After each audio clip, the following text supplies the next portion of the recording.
America's defense space is due for an upgrade, and Silicon Valley is ready. Defense tech startup Anduril has announced plans for a massive U.S. factory to boost its output of autonomous weapons, having raised around $1.5 billion to fund that endeavor. The company is seeking to solve what it sees as a crucial problem with the current defense industrial base: weapons and a production system that are too expensive and take too long to build. Joining me now is Trae Stevens. He's the executive chairman and co-founder of Anduril and partner at VC firm Founders Fund. Trae is with me in the studio. Thanks so much for being here. Absolutely. So let's start with this facility. As I said, you guys have allotted $1.5 billion to build it. You've said you're not building it in San Francisco, I believe, but we don't know where you're building it. But what is this for? Why do you feel like you have to make this dedicated facility? And as I understand it, what's going to make it different is you can kind of build a lot of different things using the same system, if I've understood it correctly. But explain. That's right. The legacy defense industry, especially since the end of the Cold War, has been incredibly focused on really high-end, expensive, exquisite defense platforms. So things like multi-$100 million fighter planes, bombers, multi-billion-dollar aircraft carriers. And in the force posture that we had at that time, that was exactly what we needed to project power and ensure deterrence in international global affairs. This is no longer the thing that works in conflict. If you look at what's happened in not only Ukraine and Israel, but also in Armenia and Azerbaijan, in the war games that are taking place around China and Taiwan, that potential conflict, we see that there's a rise of low-cost, attritable systems that are highly autonomous. And so rather than people charging in with these very expensive systems, it's can we leverage robots to do these dirty, dull, and dangerous jobs? And so Anduril, this is kind of the thesis that the company was built around. Now the problem is that the capabilities that are the most necessary to win these potential future conflicts, we literally need to add a zero to our inventory. I mean, we're a full order of magnitude undersupplied, and of this type of weapon system. And the challenge with this is that maybe we're good to go on day zero of a conflict, and maybe we're stretched a little bit by day 30, but we're nowhere near being ready for day 300. And our defense industrial base doesn't have the ability to rapidly scale up production of these systems. And you get things like Stingers and Javelins that are in high demand in Ukraine, where we don't even have assembly lines to build these things anymore. And so Arsenal One is really about taking. This is the name of the factory. The name of the factory is Arsenal One, and the idea behind it is to take a Tesla-like approach to production. So using software-defined capabilities and infrastructure that are modular and flexible, so we can respond very quickly to the demands that are being given to us by the warfighters. So you definitely, and you all write about this in a sort of mission statement, if you will, about this facility. There's definitely a sense of urgency in that mission statement, and a sense that, as you say, we need multiples of what we have at our disposal right now. But you don't know where you're building it yet. I mean, so I guess I'm asking, when is the thing going to get built if there is indeed this acute need? And do you already have that guaranteed customer in the U.S. government? Are they going to buy this stuff that you're making? Yeah, it's a great question. I think that historically the way that this is done is that the U.S. taxpayer owns the burden for everything. They own the burden for development. They own the burden for building out the infrastructure. They own the burden for buying the equipment, for sustaining the equipment. And this isn't how technology works, as you and your viewers undoubtedly know. So what we're doing at Anduril is we're taking the risk up front to build the capabilities and to build the infrastructure that we need to deploy those capabilities very quickly.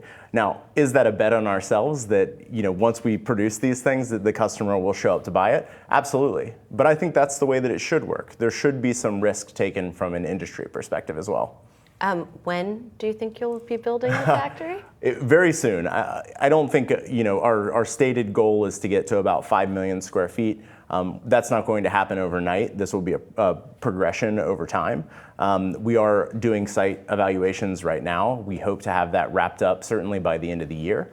And then from there, we'll be able to rapidly move into 1 million square feet, 2 million square feet, and start building out this system over time. So is it a purpose-built building, or you find an existing building and then you put this facility within it? Yeah, I mean, we're evaluating both options. I think realistically, the chances that we stumble upon, an old Toyota manufacturing facility that we can turn into the Tesla Gigafactory is slim, but that would obviously be awesome if there was some way to make that work. We're open to greenfield, brownfield opportunities, and we're working very closely with a number of states that are incredibly interested, as you might imagine, in having us show up with a factory and jobs and a cool mission. At the same time, you guys are developing the products.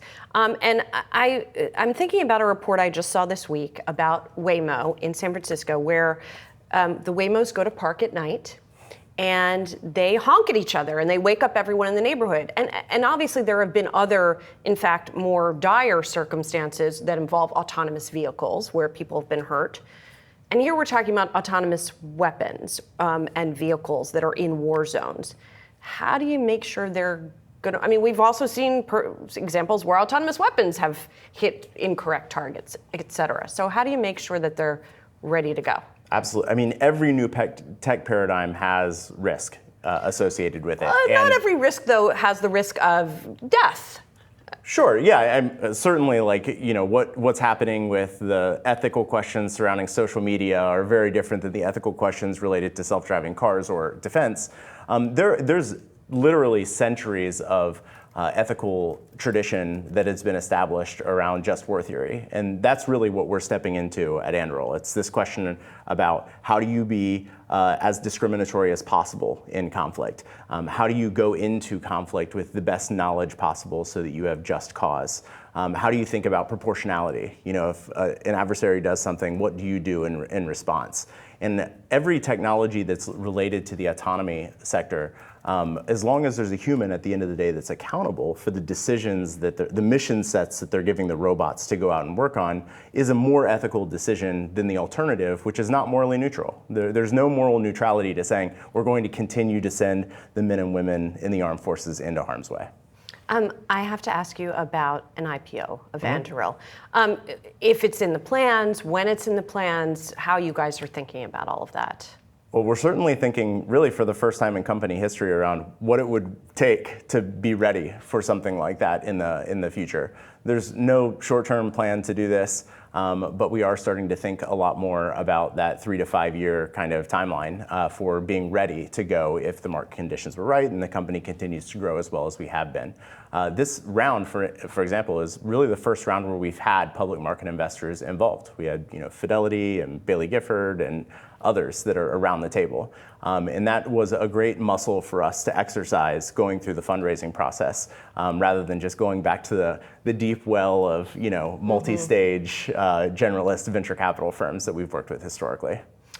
So as I mentioned, you wear more than one hat, right? You at Anduril and then also at the Founders Fund.